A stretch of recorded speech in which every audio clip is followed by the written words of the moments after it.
This is Joe Aesthetics and he was the most shredded fitness influencer, with over 9 million followers on Instagram, 2-3 of which he gained after his death. He passed away at the age of 30. And today we're gonna be discussing the reasons for his early death. Was it genetics, steroids, his diet, the supplements, or was it something else? First of all, what made that guy famous?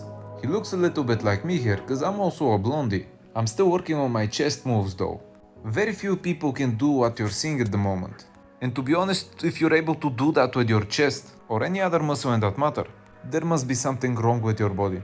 Maybe except if you're doing those strange moves with your sausage. But that's for another video for another platform. So what caused Jo Lindner's death? Some say you are what you eat. So let's start with Joe's pre-competition diet. Have in mind he's eating less carbs than usual here. But still, it's a reckless diet. Otherwise you will not reach this body fat percentage. He has striations everywhere on his body, probably on his sausage as well. This is how ripped he is. And was it the fact that he kept himself this ripped year round that led to his death? Just like me, first thing in the morning he checks his abs. And after some 20 minutes of looking at them, he goes to take his supplements. Not all natural supplements are equal. He starts with Yohimbine. This is a supplement that works. A supplement that is not legal for sale in a lot of countries. And that is for a reason.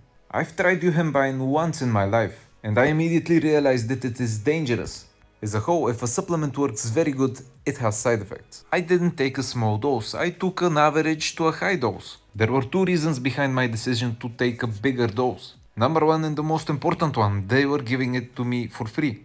And number two, I didn't think that a natural supplement can have side effects. This one though, it made my heart beat faster. I started sweating a lot and I had cold sweats. I had a little bit of anxiety, and the last may not be a side effect. But when I took a shower and the water touched my pee, let's say I got excited. And this isn't just because nothing else touches it. Whatever, that's another topic, but bodybuilders use Yohimbine to lose body fat. He also takes L-carnitine. This can't kill you, even if you overdose it. But to be honest, it does not work. Unlike Yohimbine, it's not gonna make a difference in your physique. Even if you give your grandma a big dose of L-carnitine, you're probably not going to inherit her belongings. Don't try though, cause at the end of the day I'm not a doctor. Now let's take a look at his breakfast, and probably most of you are going to think this is either poop of a vegan or maybe chicken shit. But no, those are powdered veggies or greens, mixed with some other healthy ingredients. If you don't have constipation, I don't think you need to use this, especially if you're doing legs. You're probably gonna make a mess at the gym at the warm-up. Now he's not gonna be drinking this yet, instead he makes a coffee and goes to the gym for his 45 minutes of Stairmaster. Also have in mind he lives in Thailand. You can buy a lot of things on the Thai streets, including a girl that was a boy before you met her. In this case, sadly he's just gonna buy food.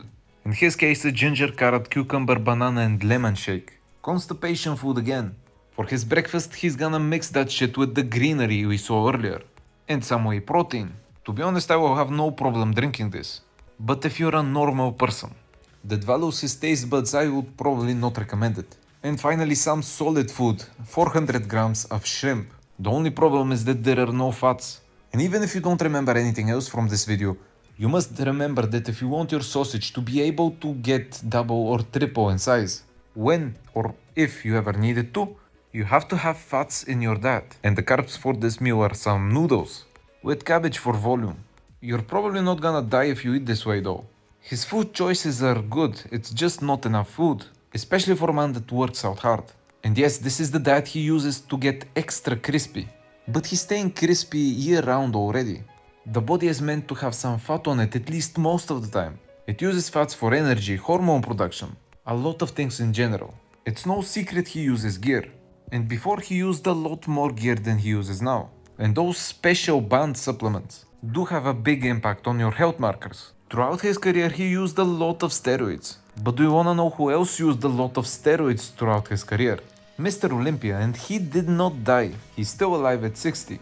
For sure, steroids will shorten your life. But chances are you're not gonna die at 30. Starvation though, and maintaining a body fat percentage as low as Jo Lindner's could kill you. Now let's see his lunch. Chicken, cucumbers and some soy sauce. Wow, he's dedicated. If I see a portion like this in front of me, I'm gonna think that someone's making fun of me. His dinner is gonna be exactly the same. If I eat like this, I'm gonna meet Saint Peter after 3 to 4 months. Of course, have in mind, he doesn't eat like this year round. This is his pre-competition diet. A diet that will make every striation on his ass pop, so don't follow it, especially if you're natural. We still haven't answered the main question though: why did Jo Lindner die? He lived the life of his dreams. He lived where he wanted to. He had a lot of money, a beautiful girlfriend, fame and glory.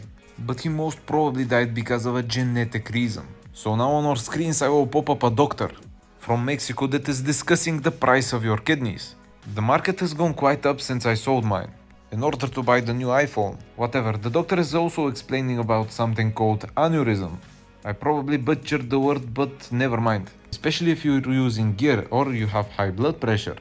That could danger your life, especially if it happens in the brain. Because if you have a weak spot in your capillaries, a balloon like this may form. This probably cannot be diagnosed. And if you have high blood pressure and it pops, you're gonna be in big trouble, especially if it pops in the brain. Because you're gonna be meeting your ancestors. It is very rare, but be cautious. Do not use things you shouldn't be using, because they increase your risk. And yes, 99.99% of gear users will end up living to see their grandchildren. But don't take the risk. You never know whether you're gonna increase your risk of dying. Jo had an amazing life. He was an amazing personality. But sadly he's not with us anymore, so comment down below. Would you rather live to 30, but have a great physique, fame and money, or live to 90, but live an average life? Thank you for watching, and please subscribe, because a regular job doesn't buy you a Porsche.